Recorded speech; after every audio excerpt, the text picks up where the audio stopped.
오늘도 열왕기하서 2장에 기록된 이 말씀을 통해서 하나님께서 주시는 은혜를 우리가 함께 나누기를 원합니다. 여러분, 이 열왕기하서 2장 말씀에는 이 엘리야 선지자의 후계자요 또 제자였던 이 엘리사 선지자가 이 선지자로 부름받는 장면과 그의 첫 사역에 대해서 기록을 하고 있습니다. 이 엘리사 선지자의 사역을 이해하려면 그 시대의 시대적인 상황과 또 영적인 분위기를 좀 알아야 합니다. 왜냐하면 이 선지자들은 그 시대적인 상황 속에서 이 하나님의 뜻을 전하는 사람들이기 때문입니다. 이 당시 아합의 아내였던 이세벨이 이스라엘을 우상화하기 위해서 이 바알과 아세라라는 우상을 가지고 들어와서 신전을 짓고 온 나라에 우상을 세웠습니다. 그러니까 왕족들뿐만 아니라 이제는 모든 백성들까지 다 우상을 섬기게 된 것입니다. 그래서 하나님께서 이 아합을 심판하고 또 아시아까지 심판을 했는데도 그의 아들 요람은 이런 우상을 섬기는 일을 멈추지 않았습니다. 이런 상황에서 하나님께서는 엘리야 선지자를 통해 엘로힘은 야훼라, 하나님이 진짜 신이라는 것을 보여주어도 이 백성들은 하나님께 돌아오지 않았습니다. 여러분, 이 엘리야 선지자가 갈멜산에서 이스라엘 백성들에게 뭐라고 책망을 합니까?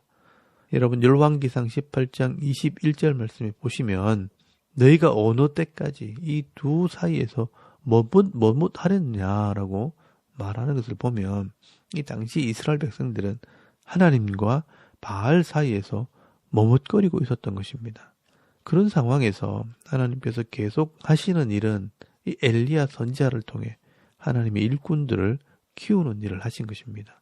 그래서 오늘 본문에 잘 보시면 이 엘리야 선지자가 가는 곳마다 선지자의 제자들이란 말이 나오게 됩니다. 이 엘리야는 가는 곳마다 이 하나님 말씀을 다시 가르치고 또 헌신된 일꾼들을 키웠던 것입니다. 근데 이제 엘리야가 나이가 많이 들었고 또 사명을 마무리할 때가 되었습니다. 그런데 당시에 그런 소문이 있었습니다. 이 엘리야는 하나님께서 회오리 바람으로 하늘로 데려가신다라는 소문이 나 있었습니다. 왜 하나님께서는 이 엘리야를 특이한 방법으로 데려가시는가? 그것은 엘리야가 죽음을 맛보지 않고 하늘로 올라가는 것을 보게 되면 눈에 보이는 이 세상이 인생의 전부가 아니라 또 다른 영원한 세계, 하나님의 나라가 있다는 것을 알게 하기 위한 하나님의 뜻이라는 것입니다. 그래서 하나님께서는 이 엘리야를 죽음을 맛보지 않고 하늘로 데려가시겠다고 말씀하셨고 또 이 소문을 사람들이 알고 있었던 것입니다. 그래서 오늘 본문에 보시면 이 엘리야 선지자는 이 선지자의 제자들에게 마지막 인사를 하려고 여러 지역을 찾아다니게 됩니다. 여러분, 먼저 2절 말씀에 보시면 이 엘리야 선지자가 갈멜산에서 길갈에 갔다가 또 이 길갈에서 베델로 올라갑니다. 여기 베델에는 금송아지 우상이 있는 곳입니다. 그런데 그곳에도 많은 선지자의 제자들이 있었습니다. 그리고 3절 말씀에 이 베델에서 여리고로 이동을 합니다. 여기에도 많은 선지자의 제자들이 있었습니다. 그런데 가는 곳마다 이 제자들의 관심은 이 엘리야 선지자의 승천이었습니다. 그리고 이 엘리야는 6절 말씀에 여리고에서 요단강으로 이동을 하고 요단강을 건너게 되는데 이때 자기 겉옷을 벗어서 요단강 물을 칠 때에 이 요단강이 갈라지는 이적을 행하게 됩니다. 여러분, 이 이적은 이 요수아가 요단강을 가르고 지나온 것과 같고요. 또 모세가 이 홍해를 가르고 지나온 것과 같은 것입니다. 이것은 세례를 상징하는 것이고 또 하나님 나라의 기업을 얻게 되는 것을 상징을 합니다. 그래서 이 엘리야가 요단강을 지나고 나면 이 엘리야를 하나님의 나라로 데려가시는 것입니다. 그리고 이곳에서 세례 요한이 세례를 주고요. 또 예수님께서 세례 받으실 때 하늘 문이 열리고 예수님을 통해 자기 백성을 하나님 나라에 들어가게 하는 이 사역을 시작하게 되는 것입니다. 여러분, 이렇게 엘리야가 이 마지막 사명의 길을 갈 때 이 엘리사는 제자답게 끝까지 이 엘리야를 따라다닙니다. 그리고 엘리야는 엘리사에게 마지막으로 내가 하늘로 올리기 전에 내게 어떻게 할지를 구하라 라고 말씀을 합니다. 이때 이 엘리사는 유명한 말을 하게 됩니다. 당신의 성령이 하시는 역사가 갑절이나 내게 있게 하소서라고 말하게 됩니다. 여러분, 우리는 이 엘리사의 말을 많이 오해를 합니다. 이 엘리사는 능력 있는 사람이 되게 해달라고 구했다고 우리가 생각을 합니다. 그래서 우리도 이 엘리사처럼 갑절의 능력을 달라고 많이 기도하게 되는데요. 사실 이 말은 그 당시에 영적인 상황을 이야기하는 것입니다. 엘리야가 사역할 때보다 이 엘리사가 사역할 때 더 상황이 어려워졌다는 것입니다.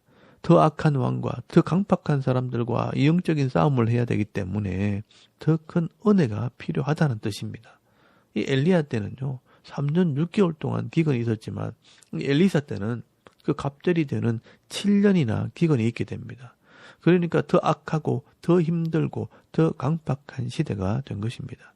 그래서 이 엘리야에게 임하신 성령의 역사가 갑절이나 내게 임해야 내가 이 사명을 감당할 수 있다는 것을 말하는 것입니다. 근데 우리가 기도할 때 갑절의 영감을 달라고 갑절의 능력을 달라고 기도한다는 것은 내가 더 어려운 곳에서 사역하겠다, 더 힘든 곳에서 사역하겠다라는 뜻이 되는 겁니다.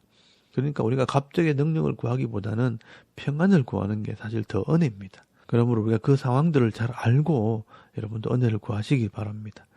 그리고 이 엘리야 선지자가 생각할 때 이 엘리사가 구하는 것은 참 쉽지 않는 일이라고 말합니다. 그러나 하나님께서 나를 데려가는 것을 네가 끝까지 보고 따라오고 순종한다면 하나님께서 주실 것이라. 하나님께서 네게 사명을 감당할 능력을 주실 것이라고 말씀을 하게 됩니다. 이 말을 할 때 갑자기 하늘에서 불말과 불병거가 나타나서 이 엘리야와 엘리사를 떼어놓고 큰 회오리바람이 불어와서 이 엘리야를 들어올려 하늘로 데려가 버립니다. 여러분, 여기에 큰 불말과 불병거는 천사들을 상징합니다. 여러분, 스가랴서나 요한계시록에 보면 이런 말들이 많이 등장을 하는데요. 이 말들은 하나님의 사자, 일꾼들이 빠르게 세상을 다니는 것을 상징합니다. 여러분, 특별히 스가랴서 1장 8절 말씀에 보시면 많은 말들이 나옵니다. 이 말들이 뭐냐고 이 스가랴가 물을 때 하나님께서 말씀하십니다. 이는 여호와께서 땅에 두루 다니라고 보내신 자들이니라 라고 말씀을 합니다. 그 당시에 빨리 달리는 말을 통해서 세상을 두루 다니면서 일하는 이 하나님의 사자들을 상징적으로 표현했던 것 같습니다. 이렇게 엘리야는 이 천사들을 통해 하늘로 올라간 것입니다. 그때 이 엘리사는요, 순식간에 일어난 일이라 닭 쫓던 개가 지붕 쳐다보듯이 하늘로 올라간 이 엘리야만 쳐다보고 있었습니다. 내게 갑절의 능력을 준다더니 아무것도 못 받았는데 이 엘리야 선지자는 사라져 버렸습니다. 지금 당장 이 요람 왕이나 악을 행하는 이스라엘 백성들에게 하나님의 뜻을 전하고 그들을 책망하는 일을 해야 하는데 이 엘리사에게는요, 아무런 변화도 아무런 능력도 없는 것입니다. 그때 이 엘리사는 엘리야가 하늘로 올라가면서 떨어뜨린 이 겉옷을 보고 쫓아가서 주워옵니다. 그리고 그저 하늘을 바라보며 한탄을 합니다. 엘리야 선지자의 이 겉옷을 가지고 요단강을 치면서 엘리야의 하나님은 어디 계시나이까 하면서 이 엘리야의 겉옷을 가지고 요단강을 치게 됩니다. 그런데 이때 자기도 모르는 그 능력이 나타나게 됩니다. 엘리야가 했던 것처럼 요단강 물이 이리저리 갈라지는 표적이 나타나게 된 겁니다. 여러분, 이때 엘리사는 깜짝 놀라게 됩니다. 여러분, 하나님의 능력이라는 것이 무슨 전기가 통하듯이 내가 몸을 흔들고 이상한 능력이 임하는 것처럼 감동을 받고 쓰러지고 할 줄 알았는데 그게 아니라는 것을 알게 됩니다. 여러분이 하나님의 능력이라는 것은 내가 무슨 이상한 능력을 받아가지고 막 행하는 게 아니고 누가 행하느냐? 하나님께서 영적인 존재들을 통해서 일하시는 겁니다. 다만 나는 하나님께서 일하시는 것을 증거하는 일꾼일 뿐입니다. 내가 하나님과 바른 관계를 맺고 또 하나님 말씀대로 순종하면 하나님께서 나를 통해서 일하신다는 것을 보여주시는 것입니다. 그런데 내가 마치 유리겔라가 된 것처럼 또 신비한 능력을 가진 사람이 된 것처럼 명령을 하면 기적이 일어나고 내가 손을 대면 기적이 나타나고 하는 그런 것이 아닙니다. 이렇게 하나님의 능력이 엘리사에게 임했다는 것이 요단강이 갈라짐으로 증거가 나타나게 될 때 그 모습을 지켜보던 제자들이 인정을 합니다. 이제 엘리야의 사역이 엘리사에게 임했다고 인정을 하게 되는 것입니다. 여러분 15절 말씀에 보시면 맞은편 여리고에 있는 선지자의 제자들이 그를 보며 말하기를 엘리야의 성령이 하시는 역사가 엘리사 위에 머물렀다 하고 가서 그에게로 나아가 땅에 엎드려 그에게 경배하고 라고 말씀을 하고 있습니다. 여러분 이때부터 이 엘리사가 영적인 지도자로서 이 하나님의 사역을 감당하게 되는 것입니다. 그래서 여러분 엘리사는 그 이름의 뜻이 하나님은 구원이시라라는 뜻입니다. 그래서 이 엘리사의 사역은 그 죄악의 땅, 이 우상의 땅에서 하나님이 우리를 구원하시는 분이라는 것을 많은 표적과 이적을 통해 보여주는 그 사역을 하게 되는 겁니다. 그래서 이제부터 이 엘리사를 통해 하나님께서는 많은 기적을 행하시게 됩니다. 이 기적을 행한다는 것은 그 땅에 있는 사람들이요 하나님을 아무도 믿지 않는다는 뜻입니다. 그래서 이 기적을 통해 하나님이 진짜 살아계신 분이라는 것을 알게 하시는 것입니다. 그러므로 이 기적이라는 것은 그 기적 자체가 목적이 아니라 이 기적을 통해 하나님을 믿게 하는 것이 목적입니다. 그래서 오늘 본문에 이 두 가지 기적이 나타나게 됩니다. 하나님을 인정하고 하나님을 존중히 여기면서 하나님께 구하는 자들에게 은혜를 베풀어 주시지만 하나님을 존중히 여기지 않고 하나님을 멸시하는 자들에게는요 심판을 보여주시는 것입니다. 여러분 19절에서 22절까지 말씀해 보시면 여리고에서 물의 근원을 회복시켜 주시는 그런 은혜가 기록이 되어 있습니다. 여러분 12절 말씀해 보시면 이 여리고 있는 사람들은 인생의 문제를 만났는데 우상에게 가지 않고 하나님의 선지자에게 은혜를 구하게 됩니다. 하나님을 믿고 하나님을 존중히 여긴다는 뜻입니다. 그래서 물이 나빠서 토산의 땅의 열매가 자꾸 떨어지고 얻는 것이 없을 때 이 여리고 사람들이 하나님의 종 이 엘리사에게 도움을 청하게 됩니다. 그때 하나님께서 이 소금을 물의 근원에 던져서 그 물을 회복시켜 주십니다. 여러분 하나님을 존중히 여길 때 문제가 해결되어집니다. 이 여리고에서 물이 회복될 때 그 땅은 풍성한 땅으로 변하게 됩니다. 여러분 지금도 그 여리고에 가면 그 엘리사의 샘이 있고 그곳에는 엄청난 물이 흘러나오면서 이 여리고에는 종려나무가 자라나서 많은 열매를 맺게 되므로 지금도 그 종려나무 열매인 이 대추 야자나무 열매가 유명합니다. 여러분이 엘리사가 행한 이 첫 기적은 샘이 변화되는 것입니다. 그런데 이 히브리어에서 이 샘이라는 단어는요, 눈이라는 단어와 같은 글자입니다. 물이 변하면 땅이 회복되듯이 보는 눈, 보는 시각이 바뀌면 인생이 변화된다는 의미가 있는 것입니다. 그래서 예수님께서 공생의 첫 표적을 행하신 것도 이 가나에서 물이 변화되는 표적을 행하십니다. 이 엘리사의 표적과 이 예수님의 표적은 같은 것입니다. 물의 근원인 이 샘이 회복되면 그 땅에 풍성함이 임하듯이 이 사람의 눈이 변화되면 새로운 인생이 되어지는 것입니다. 그런데 이 두 번째 표적은 불신앙에 대한 표적입니다. 여러분 23절에서 25절까지 말씀해 보시면 이 베델에 있는 사람들이요 하나님을 무시하다가 심판을 받게 됩니다. 이 엘리사가 여리고에서 베델로 올라갔을 때 이 아이들이요 이 엘리사 선지자를 보고 욕을 하고 조롱을 하게 됩니다. 여러분 여기 베델은요 금송아지 우상이 있는 곳입니다. 그러니 이곳 사람들은 하나님을 믿지 않을 뿐더러 이 엘리사를 존경하지 않습니다. 그러니 그 모습을 보고 자란 아이들도 하나님을 믿지 않고 선지자를 조롱을 하게 되는 것입니다. 여러분 어른들은 물론이고 아이들까지 하나님을 무시하게 될 때 그 죄를 심판하시는 것입니다. 그래서 여러분 암콤이 나타나서 이 아이들 40명을 죽이는 이 끔찍한 일이 이 베델에서 벌어지게 됩니다. 여러분 우리가 인생을 살아갈 때 한 번씩 많은 사람들이 끔찍하게 죽게 되는 일을 보지 않습니까? 지난번에 우리나라에서도 이 세월호가 침몰하는 바람에 많은 아이들이 죽게 되는 일이 있었고 또 이태원에서 더 많은 사람들이 압사해서 죽게 되는 그런 일을 경험한 적이 있습니다. 여러분 이런 사건이 일어날 때 우리가 한 번은 생각을 해봐야 합니다.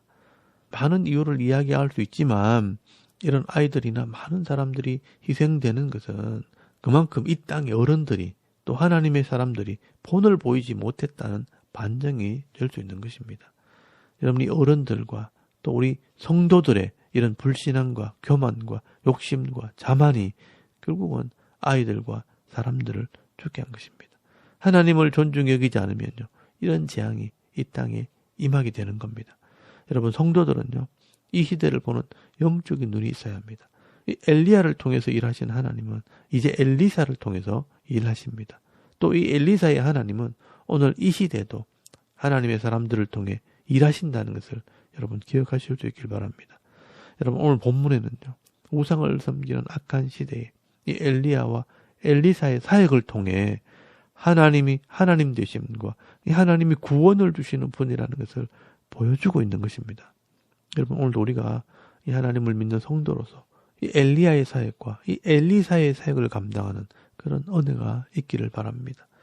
오늘도 저와 여러분이 엘리사에게 임했던 이 갑절의 성령의 은혜를 받아서 하나님이 진짜 하나님 되심을 보여주고요, 하나님께서 우리에게 구원을 베풀어 주시는 분이라는 것을 보여주는 이 정인의 사역, 전도와 선교의 사명을 감당하는 저와 여러분의 이런 영적인 삶의 모습이 되실 수 있기를 주의 이름으로 축원합니다.